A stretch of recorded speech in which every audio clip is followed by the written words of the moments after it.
Hello विद्यार्थियों, topic चल रहा था अपना गोहिल वंश।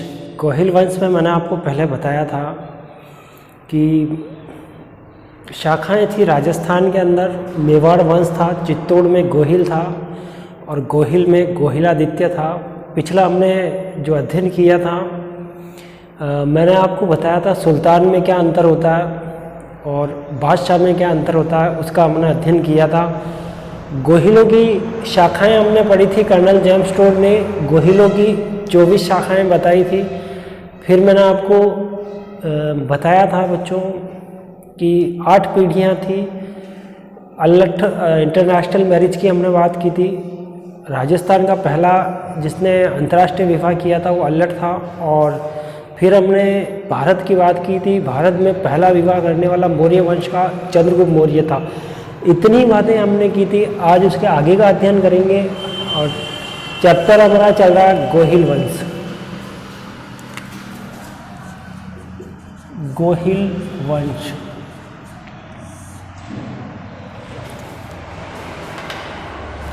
यहाँ देखिए बच्चों, ये दिल्ली है और इधर भी क्या है, दिल्ली। दिल्ली है और यहाँ दिल्ली का कौन, दिल्ली का सुल्तान होता है और इधर दिल्ली में कौन होते हैं, बादशाह होते हैं। अब बोले तो सुल्तान और बादशाह में क्या अंतर होता है, इसका डिस्कस हमने पिछली वीडियो में किया था। यहाँ सुल्तान जो था वो व्यावहारिक सुल्तान होता था। इसको आज्ञा लेनी पड़ती थी किससे, खलीफा से। और खलीफा जब इसको आज्ञा देता था तब ये यहाँ का सुल्तान बनता था, दिल्ली का सुल्तान बनता था। यहाँ तक की हमने पहले बात की थी। आगे हम अध्ययन करेंगे कि अब दिल्ली सल्तनत में गुलाम वंश का पहला राजा कौन होता है, कुतुबुद्दीन ऐबक। ये पहला राजा है। कुतुबुद्दीन ऐबक के बाद में कौन आया था यहाँ पे, आराम शाह। आराम शाह के बाद यहाँ कौन आते हैं, इल्तुतमिश।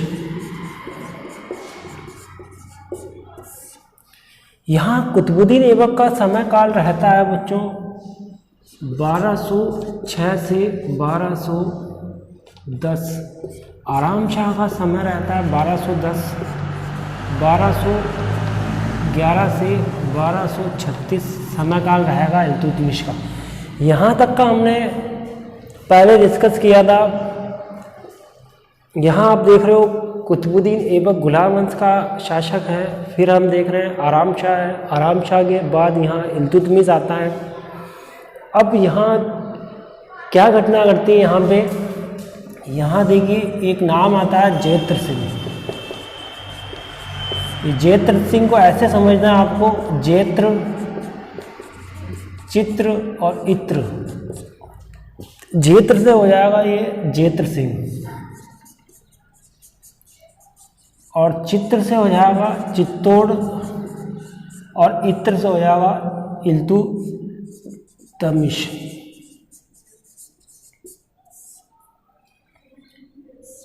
यहाँ हमने बात की इल्तुतमिश है, गुलाम वंश का ये तीसरा शासक है। यहाँ हम जैत्र सिंह की बात कर रहे हैं। जैत्र सिंह राजस्थान के चित्तौड़ का राजा है। यहाँ पे यहाँ इल्तुतमिश है। यहाँ इस समय क्या होता है बच्चों, नागदा।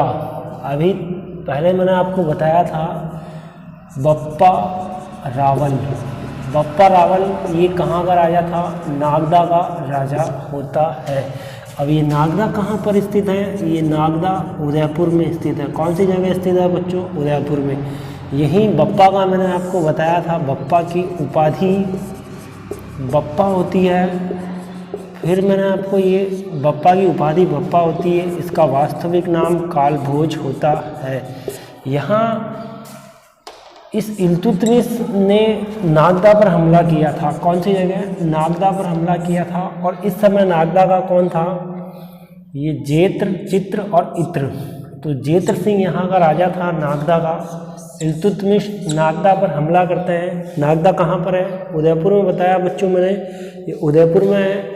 और नागदा पर हमला किया। इल्तुतमिश ने नागदा को चूर चूर कर दिया था। यहाँ जैत्र सिंह पराजित हो गए थे। जेत्र सिंह यहाँ से चले गए थे और जेत्र सिंह यहाँ से जाके चित्तौड़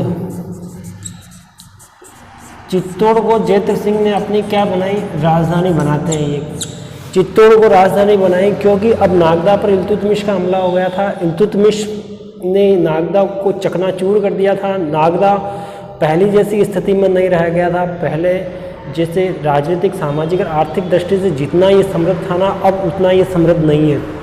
ये युद्ध जो है, इल्तुतमिश ने हमला किया था यहाँ पर, नागदा पर हमला किया था। तो ये हमला कब किया था, 1227 में किया था। इल्तुतमिश का नागदा पर ये जो हमला होता है बच्चों, ये जो हमला होता है, ये इस हमले को एक नाम दिया था। और वो क्या नाम दिया था इसको नाम दिया था भूताला का युद्ध।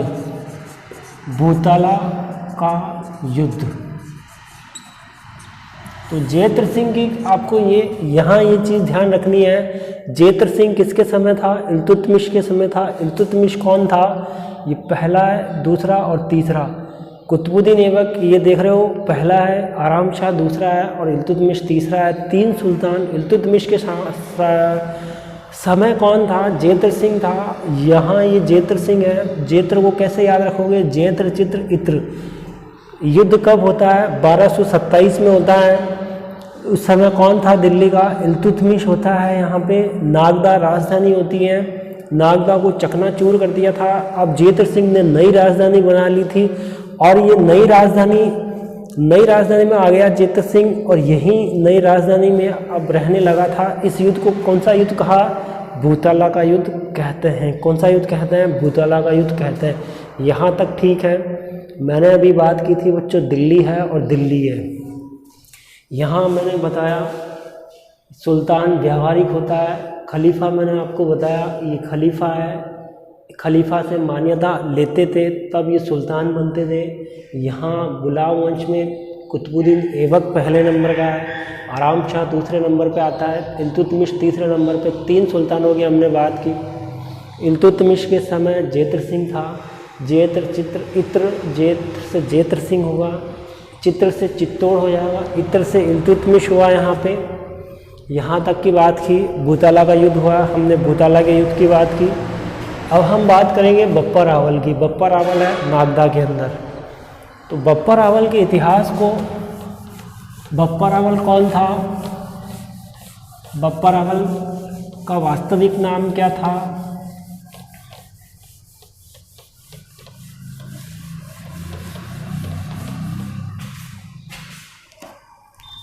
यहाँ देखिए बच्चों, ये बप्पा रावल।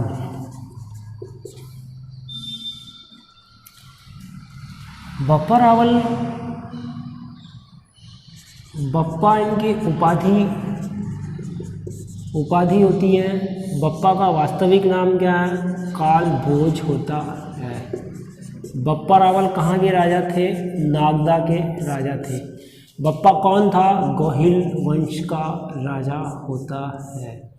नागदा, नागदा कौन सी जगह स्थित है, नागदा उदयपुर में होता है। ठीक है, यहाँ तक की हमने बात की, यहाँ तक का ठीक है। अब देखिए क्या होता है कि यहाँ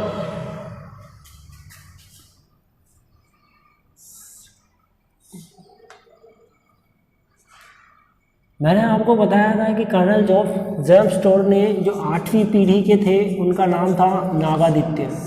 ये नागादित्य जो थे बप्पा रावल के पिता हैं। अब यहाँ क्या होता है, चित्तौड़ के आसपास में भीलों का आतंक होता है और भीलों के आतंक यानी भीलों ने नागादित्य की हत्या कर दी थी।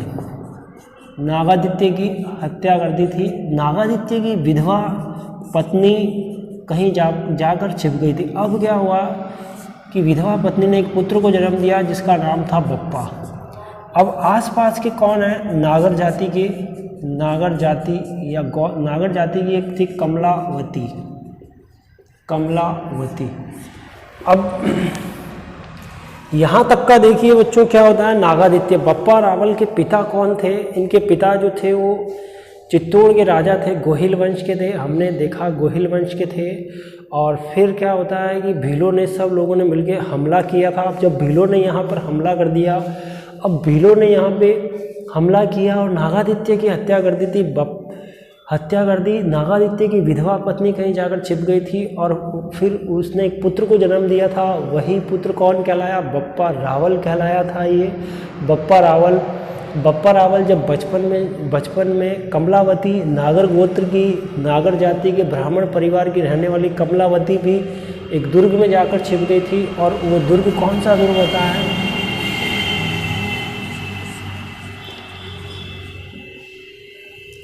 भांडेर का दुर्ग। ये कौन सा दुर्ग है? भांडेर के दुर्ग में रहने लगी थी।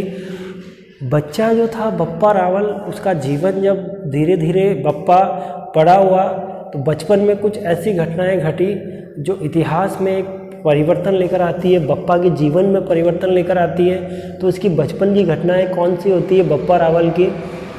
तो यहाँ घटनाओं का अध्ययन करने से पहले बप्पा रावल की उपाधि जो है यहाँ पर बप्पा, ये एक उपाधि होती है। दो इतिहासकार होते हैं, यहाँ देखिए, ये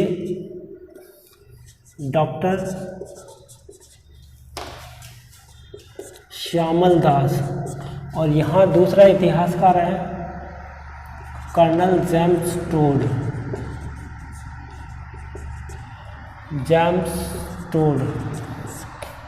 डॉक्टर श्यामल दास ने ये कहा है कि बप्पा एक उपाधि है और वास्तविक नाम इनका कालभोज होता है। वास्तविक नाम क्या होता है? कालभोज। डॉक्टर श्यामल दास ने ऐसा कहा था। कर्नल जेम्स टोड ने ये कहा कि एक राजा हुआ था जिसका नाम था शीलभद्र, और शीलभद्र की उपाधि भी क्या थी? बप्पा। ये किसने कहा था? कर्नल जेम्स टोड ने कहा था। कर्नल जेम्स टोड कहाँ के निवासी है? स्कॉटलैंड के, इंग्लैंड के निवासी ही है। पिछली वीडियो में हमने कर्नल जेम्स टोड के इतिहास की हमने चर्चा कर ली थी बच्चों। हम चर्चा कर रहे हैं बप्पा रावल की। बप्पा रावल की उपाधि को लेकर दो इतिहासकारों ने अलग अलग मत दिए हैं। पहला इतिहासकार डॉक्टर श्यामल दास, आप देख रहे हो, श्यामल दास ये कह रहे हैं कि इनकी बप्पा तो इनकी उपाधि है और इनका वास्तविक नाम कालभोज होता है। कर्नल जेम्स टोड ने ये कहा है कि यहाँ पर एक राजा हुआ था शीलभद्र, और शीलभद्र की उपाधि कौन सी है? बप्पा उपाधि है। ठीक है, हमने अभी तक यहाँ क्या पढ़ा बच्चों? बप्पा रावल का इतिहास देख रहे हैं। अब बप्पा रावल के इतिहास में हमने देखा बप्पा उपाधि है, कालभोज वास्तविक नाम है। नागदा उदयपुर, यहाँ देखिए उदयपुर इसकी, ये राजा बनेंगे बड़े होके। यहाँ इनके पिता का नाम नागादित्य है। भीलों ने, सब लोगों ने मिलकर हमला किया और भीलों के हमला करने से नागादित्य की हत्या हो गई। इनकी विधवा पत्नी कहीं जाकर छिप गई थी, वहाँ बच्चे को जन्म दिया था। बाद में बच्चा कमलावती को सौंप दिया था। कमलावती भी वहाँ से भीलों के आतंक से वहाँ से भाग गई थी और एक भांडेर दुर्ग में जाकर छिप गई थी। वही भांडेर दुर्ग के अंदर इसका पालन पोषण किया था। वहाँ के ब्राह्मणों ने इस बच्चे को पाला पोषा। बचपन में कुछ ऐसी घटनाएं होती है जो 3 घटनाएं मुख्य मानी जाती है, उस पर हम चर्चा करते हैं।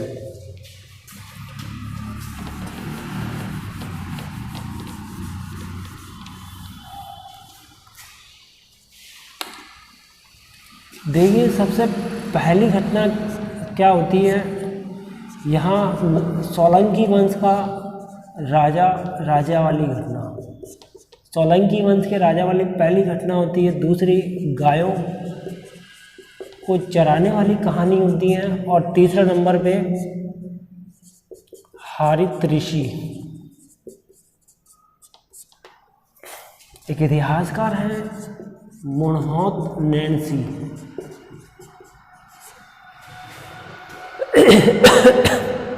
सॉरी, यहाँ है सोलंकी वंश के राजा हैं। कौन है बच्चों? नागदा के अंदर जब वो बच्चा था बप्पा रावल, और जब वो बच्चा वहाँ गायों को, भेड़ों को, रेवड़ों, मवेशी को चराता था, और जब चराता था तो सोलंकी वंश के राजा थे। कौन थे? सोलंकी वंश के राजा की कन्या जो थी, तो वो वहाँ एक बच्चा जो था, और सोलंकी वंश की जो छोटी राजा की पुत्री थी, वो खेल के अंदर उनके साथ, बप्पा के साथ वो खेल खेल में उनके साथ विवाह कर लेते हैं। यानी बप्पा बच्चा है और उसके बच्चे के जो ग्रुप हैं, उसके दोस्त वगैरह हैं, वो खेल खेल रहे हैं और इधर राजा की बच्ची जो है वो ऐसे खेल ही खेल में वो फेरे लेते हैं, 7 फेरे लेते हैं। यानी बचपन में ही उनका विवाह हो जाता है। सोलंकी वंश के राजा की कन्या का विवाह किसके साथ होता है? बप्पा रावल के साथ, बप्पा रावल के साथ। तो पहली घटना तो ये होती है कि सोलंकी वंश के राजा की पुत्री के साथ विवाह किसका होता है? बचपन में ही बप्पा रावल का विवाह होता है, ऐसा माना जाता है। ये पहली कहानी है। होता क्या था कि बच्चों, जो नागदा के अंदर ये मवेशी चराते थे, गाय या बकरी भेड़ वगैरह, तो गायों को चराने के लिए बप्पा रावल जब 11-12 साल का था, सुबह निकलता था गायों को चराने के लिए और शाम को वापस वह गायों का जो बाड़ा होता था उसमें गायों को लाके बांध देता था। रोज़ यही घटना होती रहती थी। सुबह जाता था गायों को चराने के लिए, गाय चरती रहती थी, बप्पा अपनी मस्ती में खेलता रहता था, मौज मस्ती करता रहता था। एक दिन क्या हुआ कि एक गाय जो थी वो जब शाम को वापस गायों को लेकर आ रहा था तो एक गाय वहाँ उसको दिखी नहीं बप्पा को।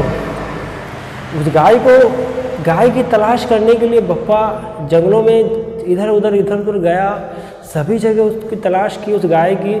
लेकिन वो गाय जो थी वो एक मंदिर था भगवान शिव का, शिवलिंग के मंदिर पे वह गाय जो थी वह अपने वहीं मंदिर के अंदर गाय शिवलिंग पे वो दूध की धारा बहा रही थी। तो बप्पा ने देखा, अरे ये गाय यहाँ क्या कर रही है। वहाँ पर देखा एक हारित ऋषि थे, उनको ऋषि मिले थे। हारित ऋषि की और बप्पा की मुलाकात हुई।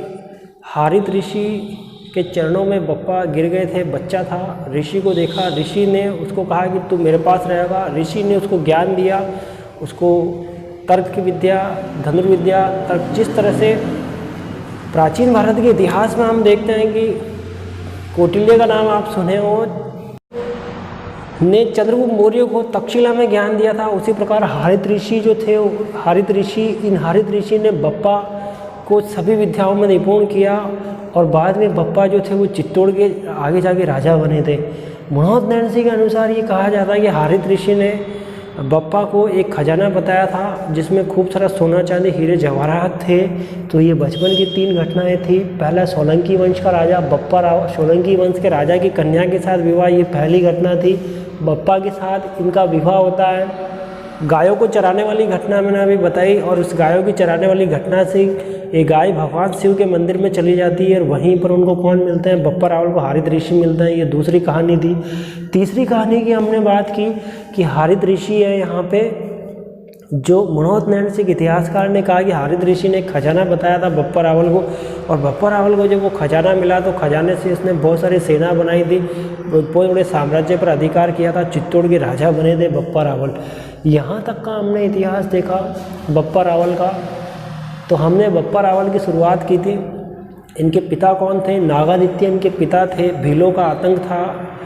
विधवा जो थी उसने बच्चे को जन्म दिया था, इसका नाम बप्पा था। कमलावती आसपास के लोगों ने बच्चे का पालन पोषण किया था। बच्चा के बचपन में 3 घटनाएं हुई थी और हमने सुल्तान और बादशाह में क्या अंतर होता है इन चीज़ों का अध्ययन किया है। अब इस बप्पा रावल के चैप्टर का आगे का अध्ययन के लिए हम आपसे फिर कल नेक्स्ट वीडियो में आपसे रूबरू होते हैं। आज के लिए इतना ही काफ़ी। Okay, thank you.